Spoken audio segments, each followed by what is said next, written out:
Attention all viewers, the program you are about to watch, Paranormal Adventures, is for entertainment purposes. Witness accounts described herein are claimed to be true and accurate. Some names of people have been replaced to protect individual privacy. For the past decade, Jason Kenzie has documented paranormal experiences and events. People interested in exploration of the paranormal are advised to seek oversight by qualified individuals. Like that. Then you want your thumbs on the outside of it. Like that? So like that? Yeah. So you're not going to be touching them. Yeah. You might just maybe bring them up a little bit with the thumbs on the outside. Okay. Okay, and then find the balance and bring them so they are straight and parallel to each other. Okay, here we go. There's the balance. And then just hold them there. So these are called spirit rods? Dowsing rods. Dowsing rods. And how do they work? So it's an old practice. It's been used for hundreds of years. It was used to find water and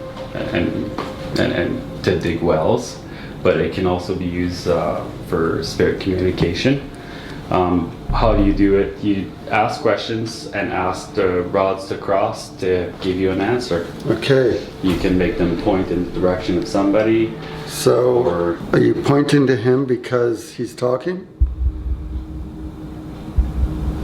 Are you the person that committed suicide? With all this talk about spirits being able to control metal rods, well, this sounded far-fetched to me. Until the next thing I knew, the rods moved suddenly, catching me off guard. Cross if you commit suicide. Cross if you're not friendly.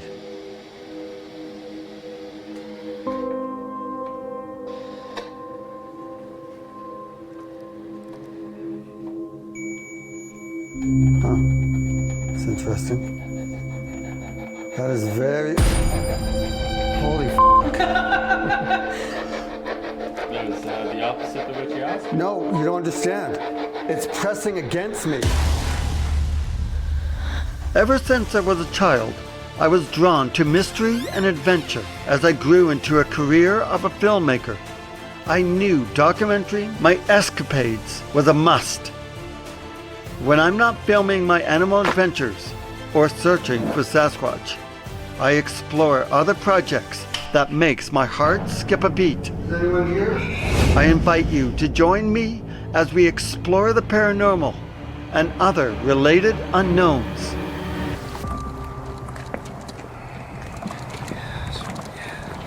We're going to a place in view that is extremely haunted.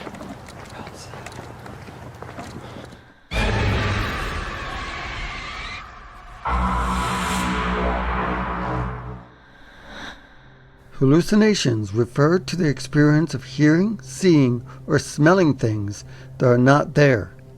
Often these can be as intense and as real as sensory perceptions. There are different types of hallucinations. Hearing voices speaking when there is no one there is known as auditory hallucination. In the paranormal world of researchers and ghost hunters, theory and experience will often direct their work. Paranormal entities are active throughout the day and night. Some research groups prefer daytime to study them. Other research groups document activity after midnight. 3 a.m. to 4 a.m. is known as the witching hour, the perfect time to encounter otherworldly beings. Well, this is going to be interesting. I just got off the phone with a lady who lives in Mission, BC. I'm heading over there right now to do a ghost investigation. She was renting the suite downstairs, and the guy who lived there just died a few days ago. And so the other day, family members were cleaning when all of a sudden, bang! One of the doors slammed shut, scared the hell out of them, and they ran back upstairs, and they don't want to go back down there. So hopefully I can catch something, an EVP, maybe a shadow person, maybe the guy that just passed away is still walking the halls. It's quite sad that he passed away. I mean, I don't wish that upon anyone. But let's see what happens. I'll see you guys there. As I climbed the stairs to knock at the door, I didn't know what to expect. I had butterflies in my stomach. I always seem to get nervous right before I do an interview. Hi, my name's Flor. I own this 8-bedroom house which has 2 separate suites in the basement. Last week we had a real big issue. I came to find out that my tenant was having problems. His son had come out and talked to the tenants that live across the hall, and I was walking my dog and he was trying to get the ambulance in for one of my tenants named James. He passed out, the son didn't know what was going on. The tenant from across the hall helped out, tried to get this very large gentleman who is probably 350 pounds out of a chair, which was extremely difficult, onto the ground. We're talking a house or an apartment that was very unsanitary, huge amounts of stuff, even finding a place on the floor was a very difficult task for the gentleman that came in to help. And so I was waiting along with the other tenant to get the paramedics in, and so of course I followed down. My tenant was on his back. They were looking at cardiac. So did they pronounce him dead here or at the hospital? Yeah, they tried for half an hour doing chest compressions. I guess they call in and a doctor takes control over the fact of when it's deemed that there's not enough oxygen to the brain to sustain life. So tell me a little bit about this gentleman that passed away. It was a very unique situation. He had his son and him there. The son wasn't on the agreement, but he brought him in.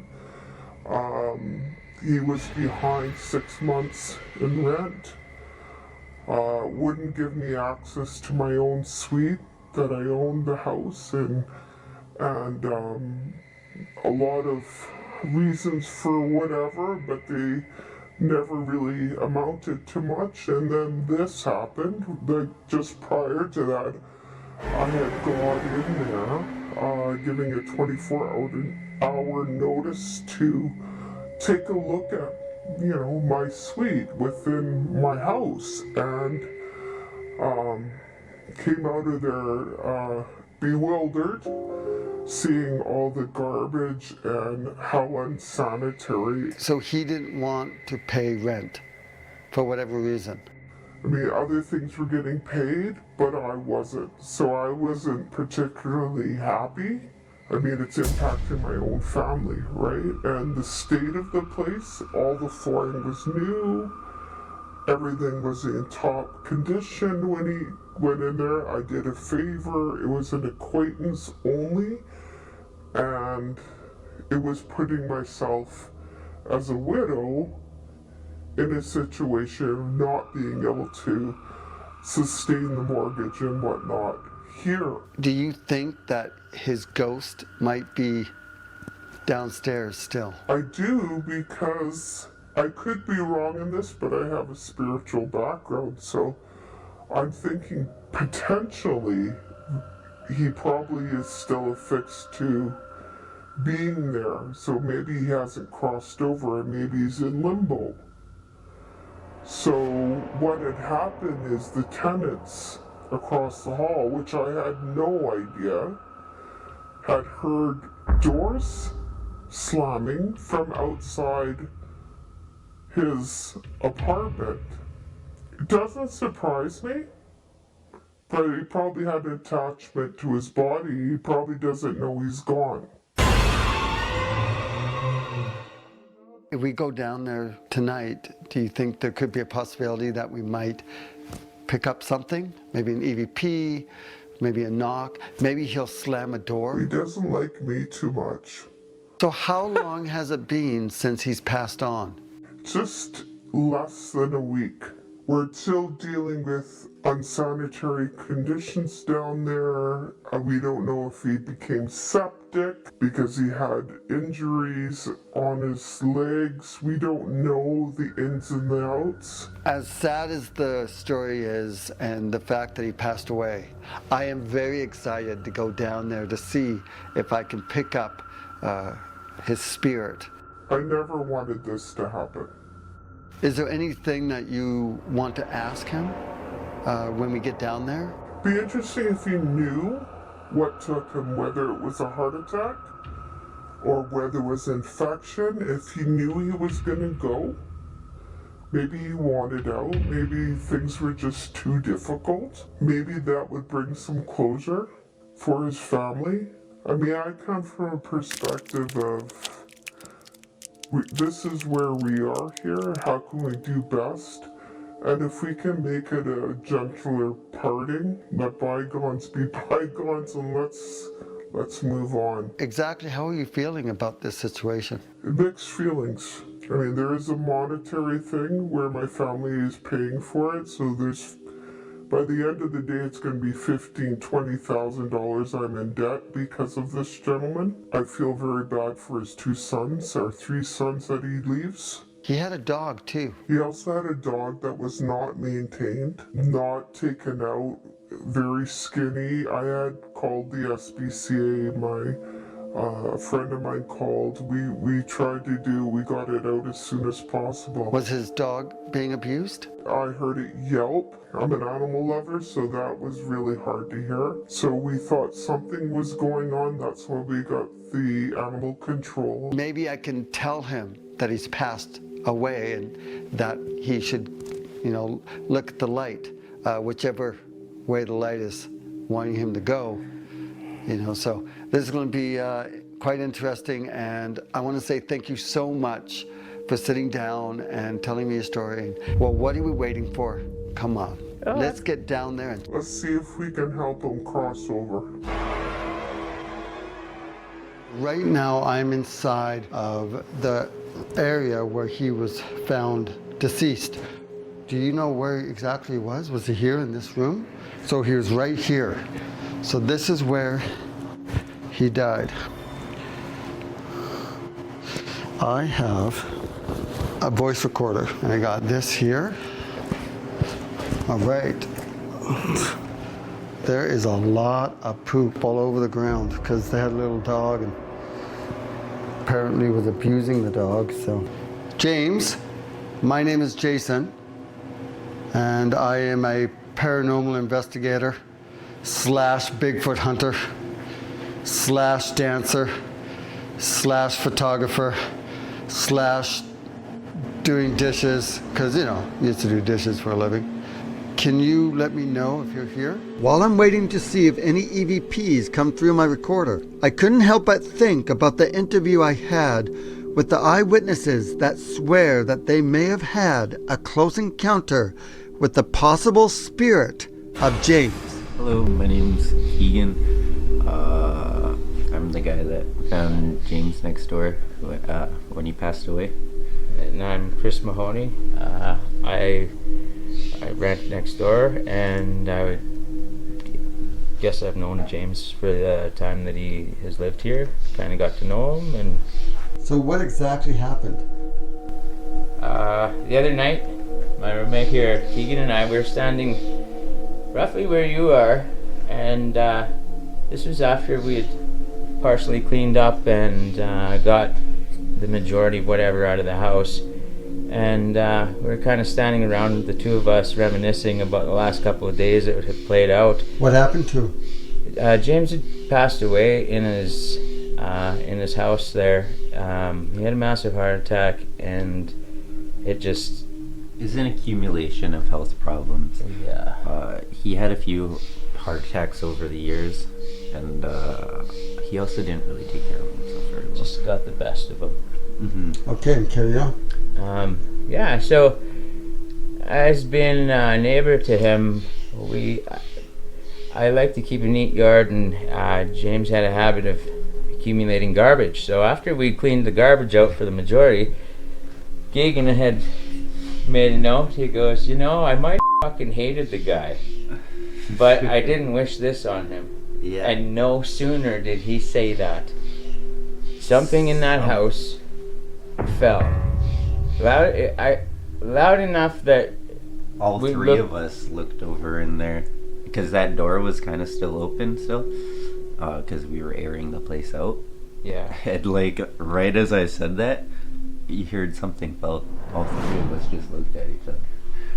So, do you think something fell or something got slammed? No, we were the last ones in the house, and I can confirm that because the only entrances to that house or to that suite are from my suite or from where we were standing, and we took anything that could be taken for garbage upstairs. There was nothing left. Like it was just kind of crazy. So, do you think? First off, do you guys believe that there are ghosts? I believe in energies. Yeah. 100%. Do you believe that maybe his ghost might be still in there? I believe there's an energy in there. Do you recognize the person I'm with?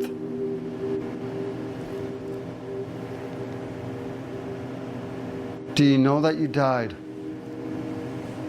James, if you're here right now, can you knock on the wall?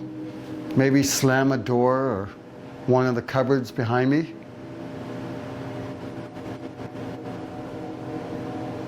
James, do you want to pay the rent? Because I know you owe money for the rent.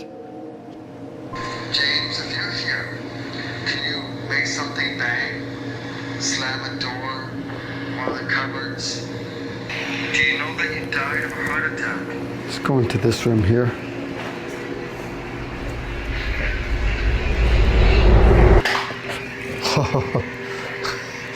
You scared me.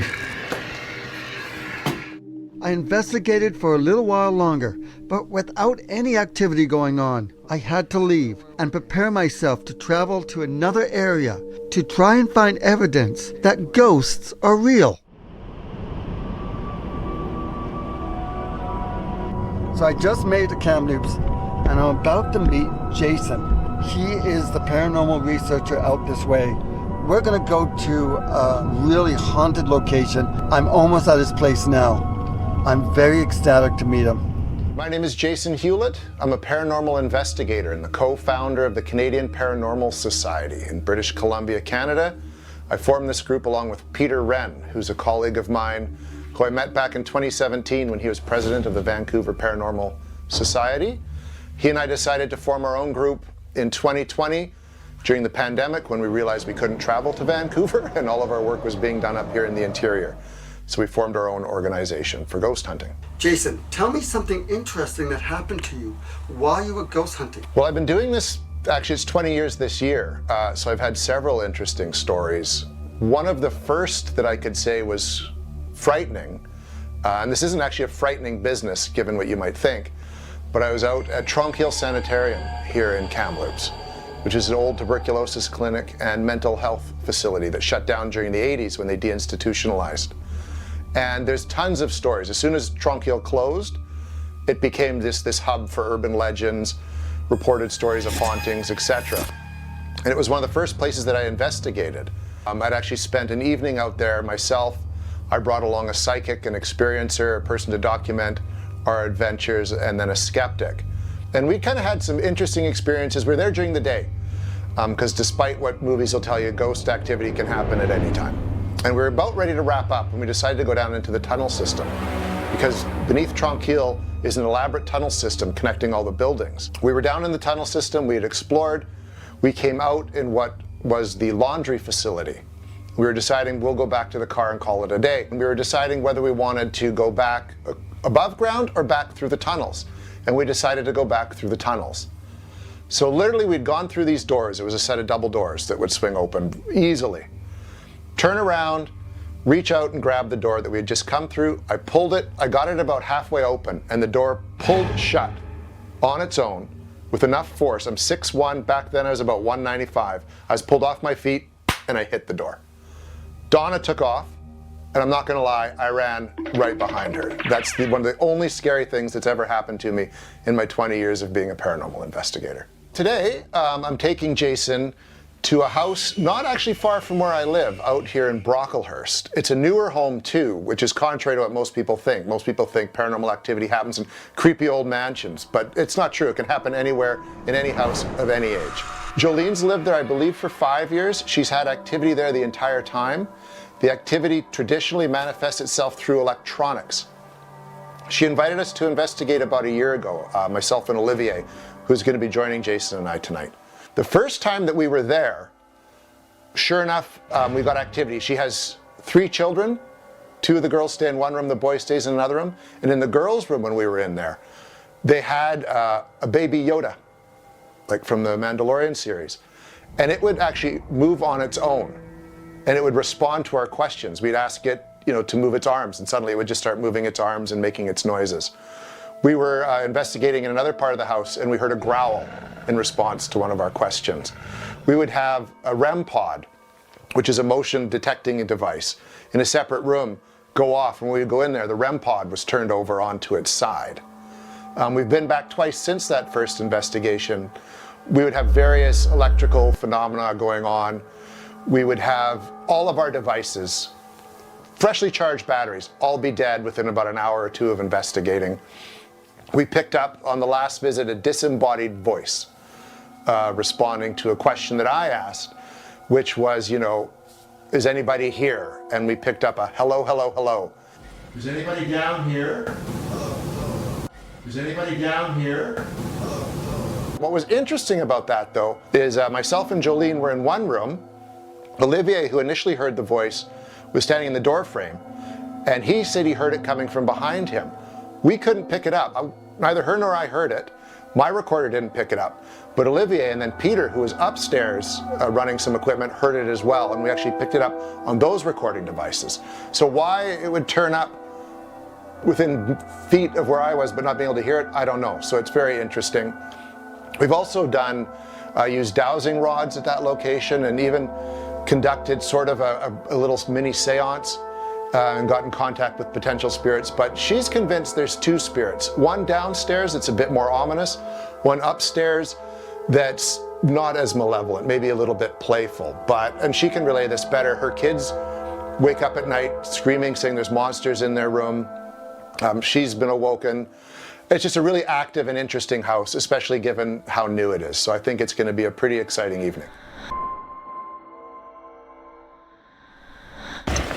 Allegedly haunted house. Right? Allegedly haunted house. We never say that they're haunted. And we have this very long drive over to this what's her name again? Jolene's. Jolene. We're going to Jolene. She lives miles away. Miles. I don't know. It's going to take hours. That's a goal. Hours to get there. Hours. Literal hours to get there. Oh, we're here. Right, just about. Okay, I'm just kidding. She lives just around the corner.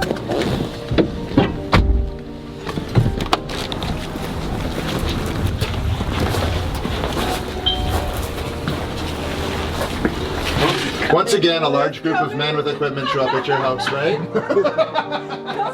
Come in. Me and my iron being domestic. Right? No, I had to do that. Hi, I'm Jolene. Jason. Nice to meet you, Jason. Nice to meet you. Come on in. Hi. Oh, come on. This is Nikki. Hi, Nikki. Let me sit. How about... This is nice. This is kind of nice right here. Because you sit right there. This is totally where I sat when we did an interview one time. And action. My name is Jolene Lindsay, and my family and I moved into this house probably about 7 years ago now. It's a lovely neighborhood, wonderful home. It's about 12 years old.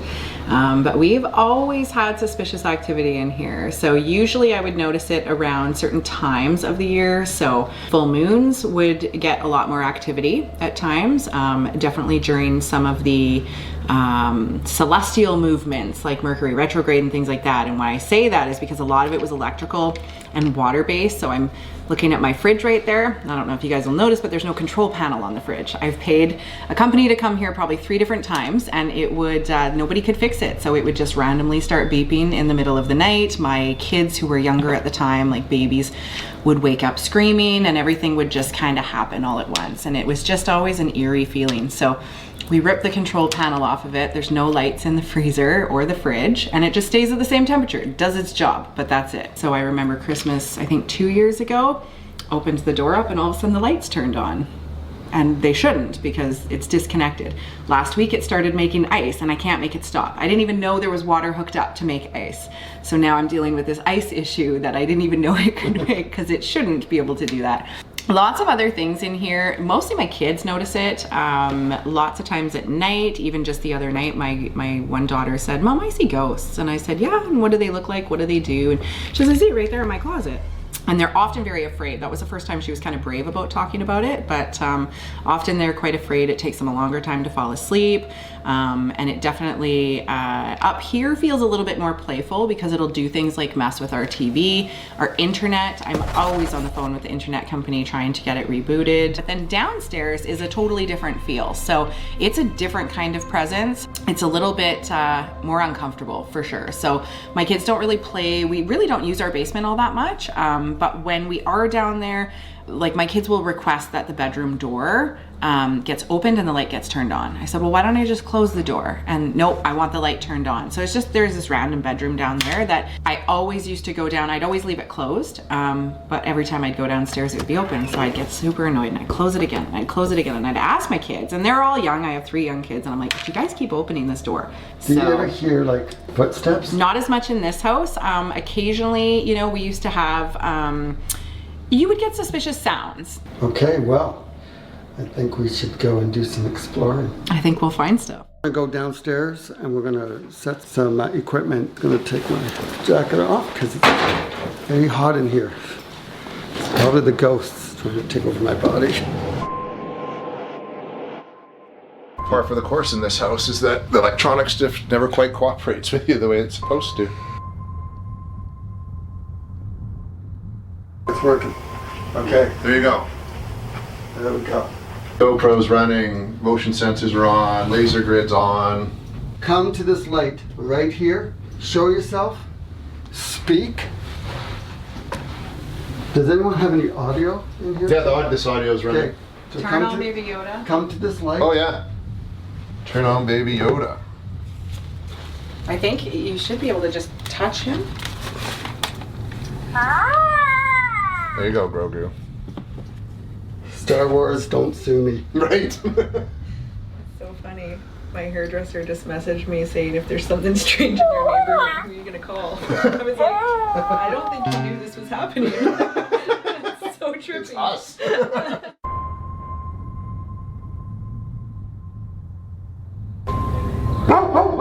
Until there is activity that comes alive, I would like to introduce you to the paranormal inventor of the team.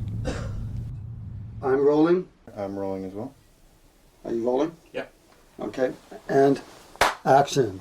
So nice to meet you. Nice to meet you as well. So what's happening here? My name's Olivier Asselin, and I'm a paranormal investigator. So how long have you been doing paranormal work? Just over a year, year and a bit.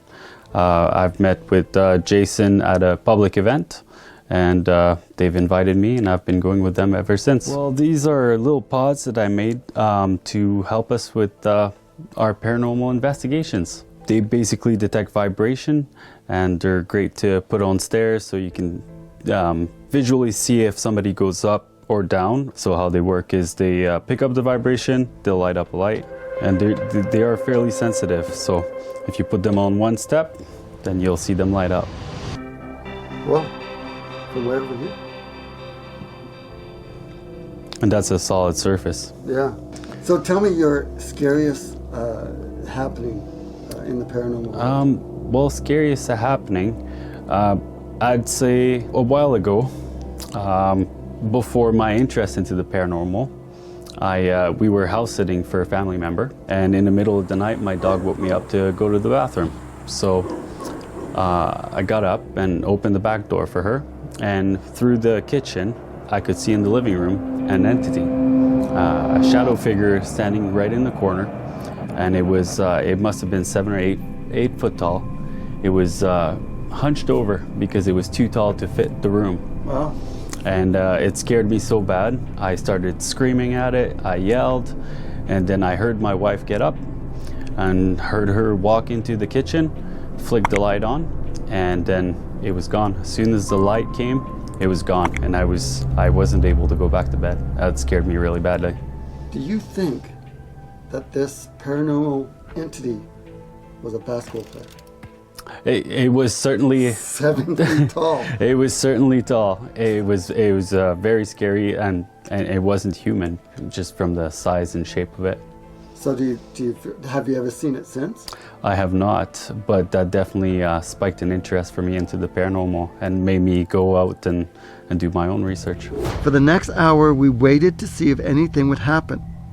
And without much activity going on, we decided to pull out the spirit box. If you are wondering what a spirit box is, well, here's Jason to explain it to you. Important tools in our toolbox. This is a spirit box. It's an SB11. A spirit box is an AM/FM receiver.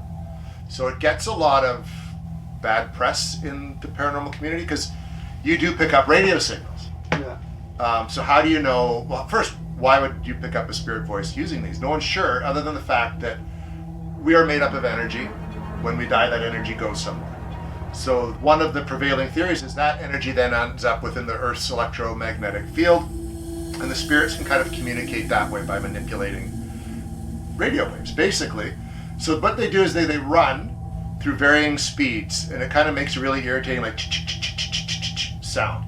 So we ask very direct questions, hoping to get a direct response. And the way that you kind of can tell that it's actually maybe a spirit coming through is the stops, a voice comes through, and you pick that up. So you don't want to just do like yes and no questions. It would be like literally, say like I own this house. Who is the owner of this house? Jason. And that's kind of how you take those more than just some random gibberish coming. My name is Jason Kenzie, and I've been invited to Kamloops, BC by the ghost hunting group Canadian Paranormal Society. We are investigating a possible haunting of a home, and after a couple hours of searching, we decide to try our luck with a spirit box. What do you need me to tell her? Nothing. Scott, who do you want me to tell that you have found us?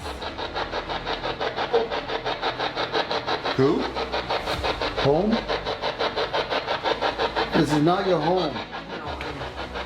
Using the spirit box is interesting, but I'm not too sure if it really does let spirits use radio frequencies to talk to us. I do know that this isn't the first time I've used a spirit box. While on a Bigfoot expedition in Ohio, the She Squatchers showed me how they use the spirit box.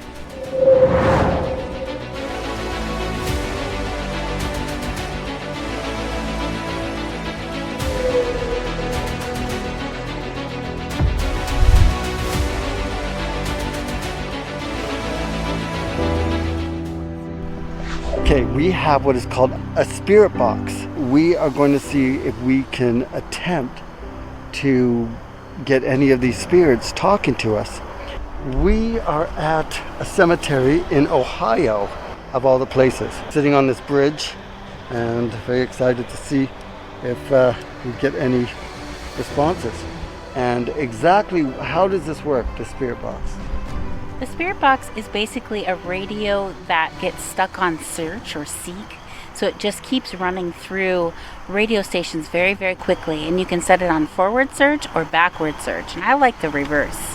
So it's not going to stay on a radio station long enough for any voices to come through from the radio station itself. It's just giving out white noise, background noise that the spirits can use to put their voices through. So what's really neat is when you're hearing the voice, you're actually hearing what they actually sounded like in life, which is really, really neat. That is actually pretty cool. Yes, it is. It's been really interesting for me to use the spirit box in paranormal investigations and helping psychic kids who were experiencing lost spirits in their rooms and in their closets, and bringing in a spirit box to help their parents and grandparents being able to hear the spirits that they were kind of afraid. They knew that they were there, and they were kind of afraid what kind of spirits were messing with their children. So bringing in a spirit box helps the family feel more comfortable about what's happening when they can hear a spirit say, "Help me."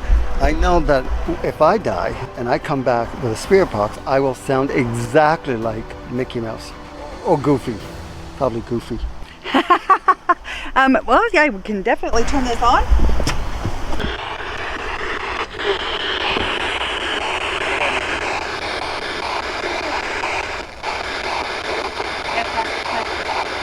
Oh, how did he die?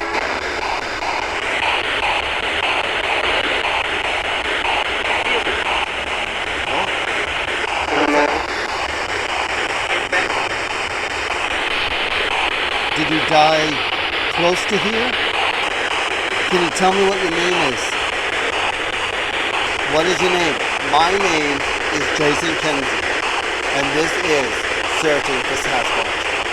Too much information? Does anybody want to talk to us? He said no. Do you believe in Bigfoot? No. Yeah. He said yeah. Does Bigfoot come around the cemetery? Interesting. Interesting. Did you say interesting? When was the last time Bigfoot came here? And can you tell me the square root of 5? What is your name?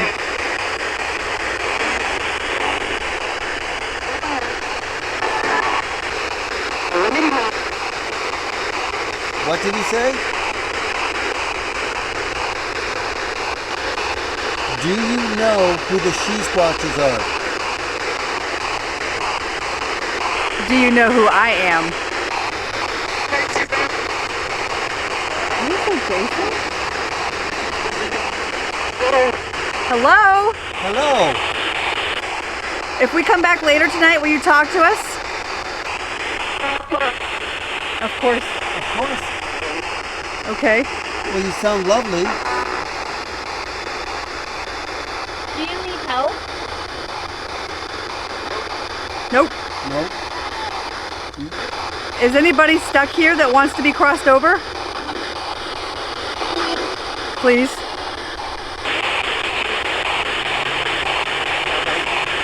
My name is Jason. Can you hear me? Yeah, we can hear you. What's your name? Oh, wow. It just said Jason was the best. Okay, I'm just kidding. But it sounded good. I heard. Is everything okay? Everything okay? Yes, everything's okay. We're about to have some pizza. You want some pizza? Did you just invite the ghosts to go back with us? No. No, please don't come back with us.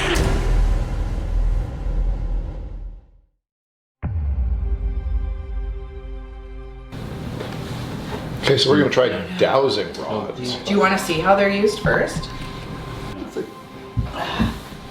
I like to sit down so I can just make sure. You can adjust them if you got good balance. Okay, yeah, let me. I wasn't sure, right? Okay, you're safe. Okay, thanks. I got you. Should we turn some lights off? Or at least, Nah, it's spooky enough in regular daylight here. To answer yes, I am going to ask you to cross the rods, please. To answer no, I would like you to spread them out. Is there a spirit that would like to communicate with us tonight here in this house?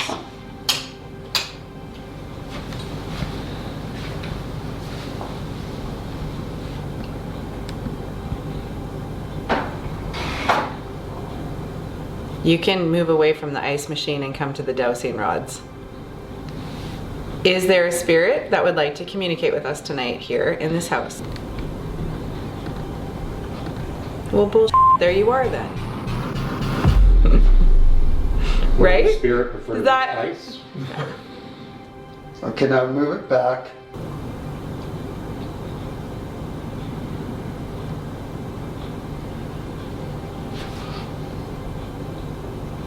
That's totally going in complete opposite directions. This is gonna be your means of communication with us now, okay? It's the rods, it's not the ice machine, it's not the other devices in the house. It's the rods, and you're going to move them to tell us. I said not the ice machine. Who wants the ice? Oh, I wonder if it's taking from there. Is it taken from there? Are you taking the Yeah. energy from the ice? I think so, because it's directly linked to a power source.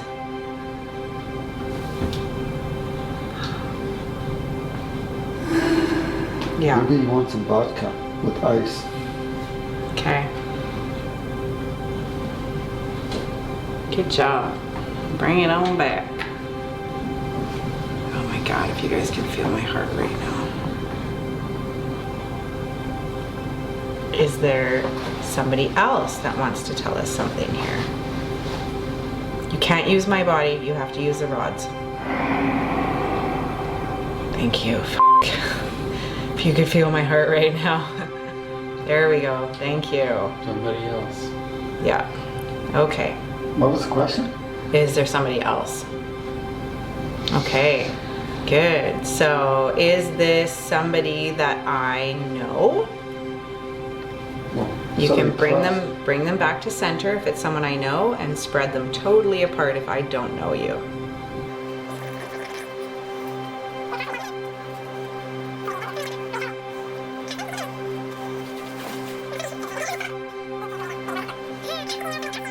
Somebody you don't know. Someone I don't know.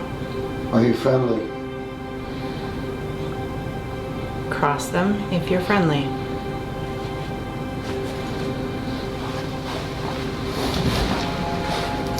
Motherfucker. You better cross. It had said no, right? Ah, cross if you know somebody else here. Or point, actually point to the person that you know here if you followed them. Do you want to keep doing this? No, not if it's not friendly. Not if it's It's a not mistake to try to use you as a conduit. Yeah. You know what I mean? So put them down. Yes, they agree.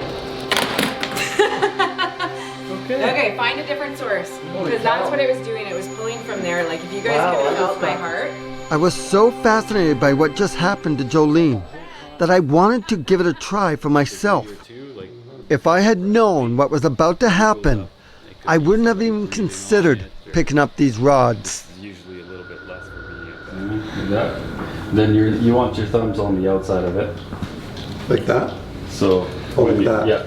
Yeah. So you're not going to be touching them. Yeah. You might just maybe bring them up a little bit with the thumbs on the outside. Okay. Okay, and then find the balance and bring them so they are straight and parallel to each other. Okay, here we go. There's the balance. And then just hold them there. So these are called spirit rods? Dowsing. Dowsing rods. And how do they work? So it's an old practice. It's been used for hundreds of years. It was used to find water and to dig wells, but it can also be used for spirit communication. How do you do it? You ask questions and ask the rods to cross to give you an answer. Okay. You can make them point in the direction of somebody. So are you pointing to him because he's talking? Are you the person that committed suicide? With all this talk about spirits being able to control metal rods, well, this sounded far-fetched to me. Until the next thing I knew, the rods moved suddenly, catching me off guard. Cross if you commit suicide. Cross if you're not friendly.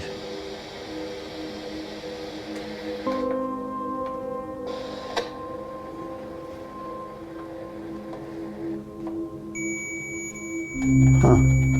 It's interesting. That is very... Holy f***. That was the opposite of what you asked? No, you don't understand. It's pressing against me. Why are you not friendly? Put that down, Jen. It was pressing against me, like it was actually pressing. Jolene, I want to say thank you so much for having Jason and I to come into this beautiful home. It was weird, things that went on, and I hope that the spirits that are here are now gone and will not bother you anymore. There was definitely something different this time, and that's why I wanted to do the saging, just as a protective measure, just in case. We don't usually do that, but it just felt like the right thing to do. My time here is done. I have to get out of here. I have some other places to go and investigate. Thank you so much. Thanks. Jolene's home was fascinating. Heck, Jolene was fascinating.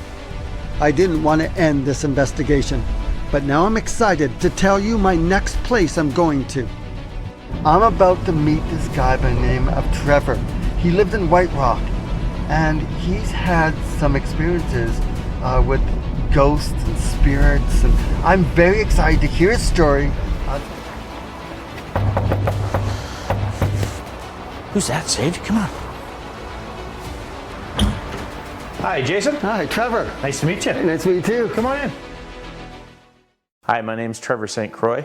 I work for Fraser Health. I'm the mechanical supervisor at Surrey Memorial Hospital.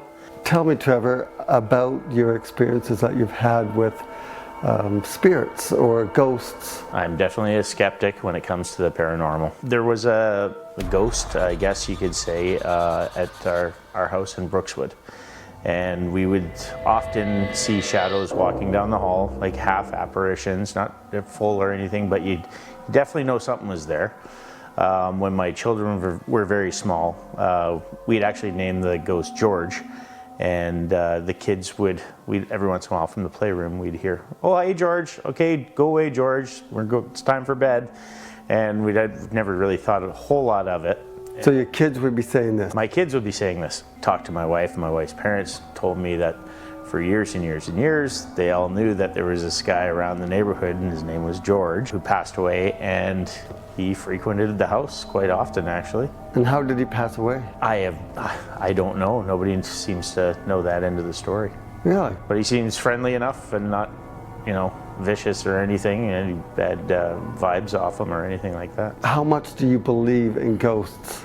I'm not the believer in my house. My youngest daughter is a believer, and my wife is a strong believer. She watches all the ghost hunting shows. It just seems that things happen to me more often. So how many times do you think you've actually had an experience that you've seen George?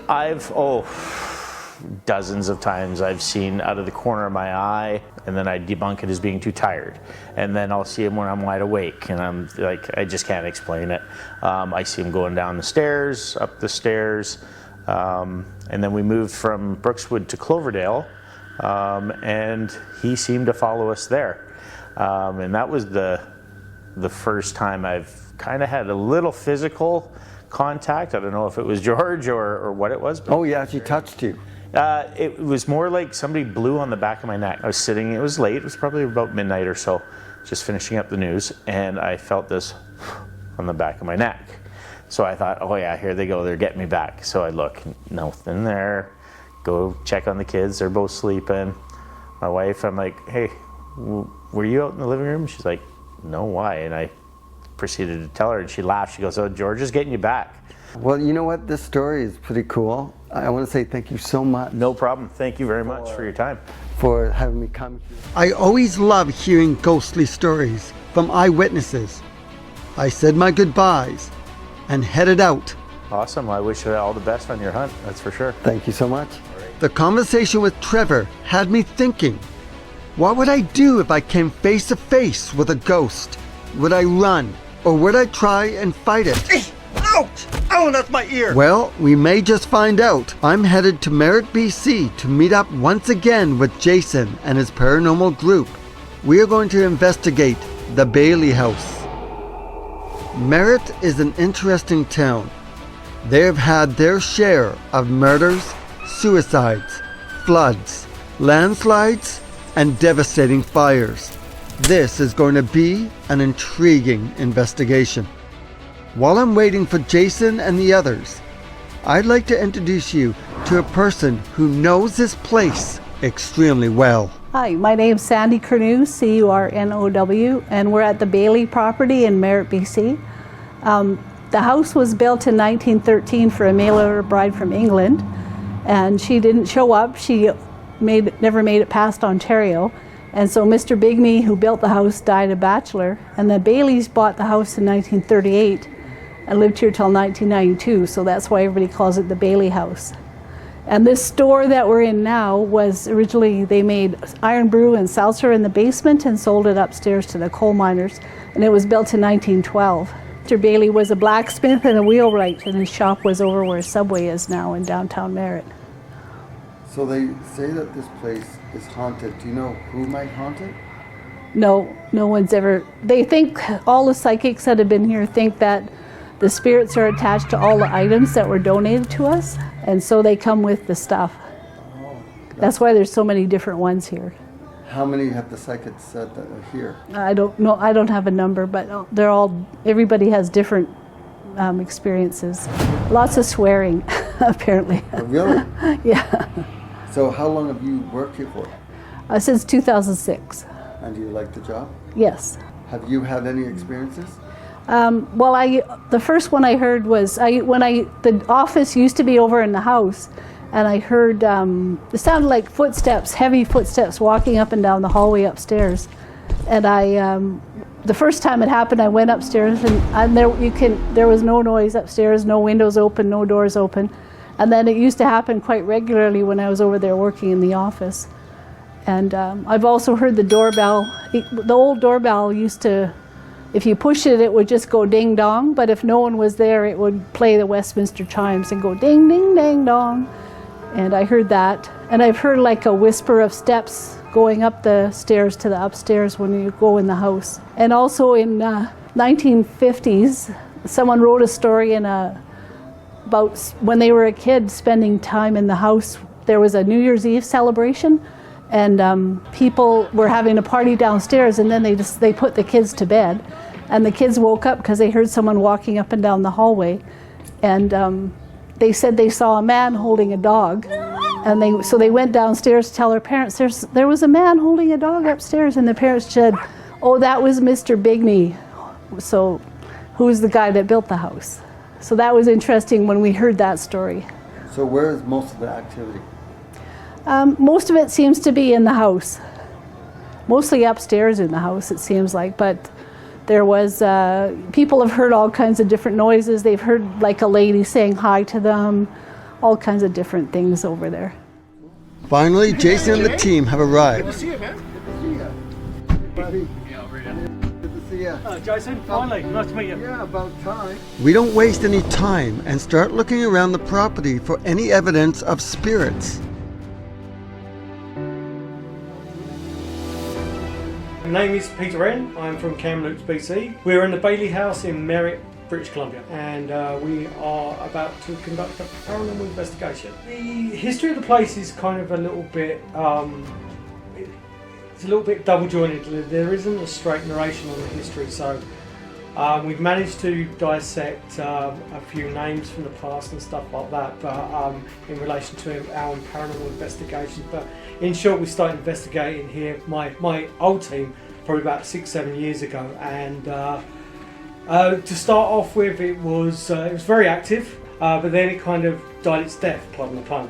I had a couple of years away, then came back with Jason, and since then, every time we come here, there's been new things that happen in different areas and new parts of the building as well, which is quite unusual. It's normally for us where you get those kind of hotspot areas is the areas that we concentrate on, but it just seems that one area kind of dies its death and another area all of a sudden becomes very active. So I'm going to translate you to exactly what you just said. This place is haunted and old. Okay, let's go and do this. You go downstairs into the boiler room where we picked up the EVPs and the silhouette in the past, and just sort of see what you can find. And while you're doing that, Ollie and Pete and I will go across the yard and into the basement beneath the office. Okay. See what we can find. We could say Perfect. Meet back in like a half hour, 45 minutes. Am I using this? I know, Pete's going to set you up with one that you can use. Actually, why don't you use this? Okay. So I'll show you how this works. It's really simple. Turn it on. Is there anybody here with us right now? What do you think of Jason's hat. This is Jason. This Jason with the hat. Well, I like that. Sounds demonic. After being locked in by Olivier, I headed downstairs. I must be careful. I am prone to falling up the stairs. I'm downstairs in the boiler room, as you can see beside me. And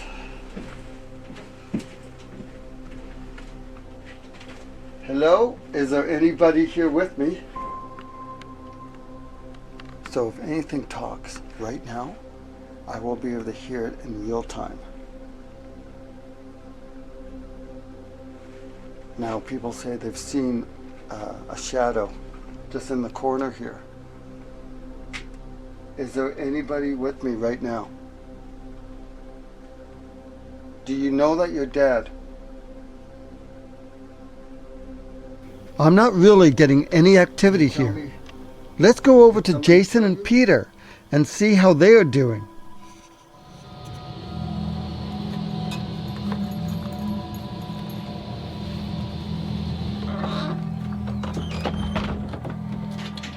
Going down there, sorry. There we go. Moody. And over here or something like that? Can you give us a sign or an indication you're here? Are you able to move one of the objects that's in this room?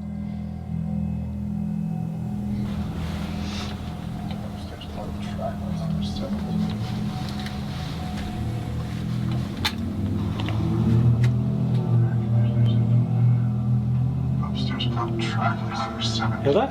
Yeah. Got that? Who was that? 17. It's a dog barking. 17. Huh. I was figuring out which one to unplug. Oh! Oh, hello. Hang on. Listen to this. It's when we were walking back, when I was walking over here. Just stopped just before 4:07.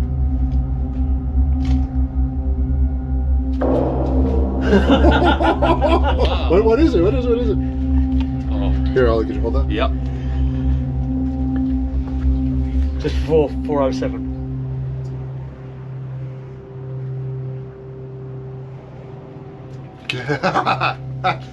Unreal, eh? Sure. That's crazy. Just before 4:07. Sorry, let's go back a little bit. Oh. Yeah, I hear something. I can't make it out though. What did you guys hear? Did you I make said out? get the breath. It's a breathly get them out. Yeah. Oh, okay, sure. That's what I heard too. Jason and Peter are not kidding. What they caught on recorder was a fantastic find. If you listen carefully, a female voice that either whispers, "Get out," or "Get them out." Or Peter is amazing. But that could just be my auditory hallucinations kicking in. Get them out. And it's dragged on, right? Yeah. Get them out.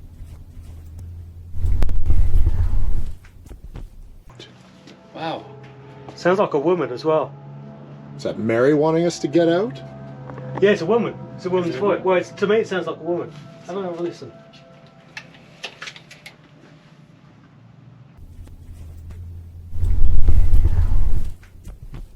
Oh, Right? Yeah. Get out. Yeah, get out. It's a woman just drawing it out. Oh, wow. When exactly was that? When we were walking back over here. Oh, was I? Because you know, That's just awesome. There's no spirits down here at the moment, right? Right? I'm not sure what I was hoping to get back. Maybe a "You're an idiot. Get out of here before I throw you against the wall." You're no fun.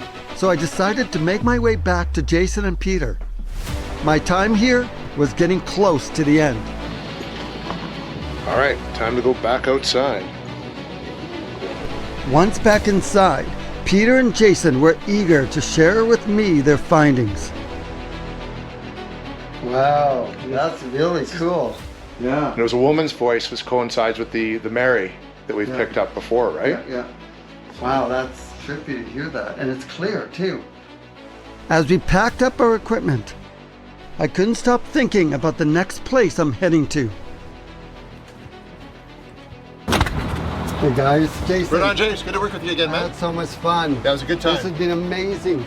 So nice working with you again. And Lovely to meet you. It was awesome to meet you. And you. I have to go. I have another place I have to go and investigate. So I will talk to you guys later. All right. See you guys. Travel.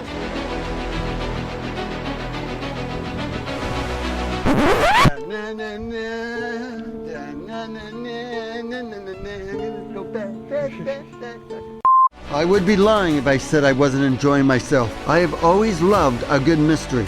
Jason and his team are amazing to work with, and I look forward to seeing them again soon. But I still have questions that need answers to.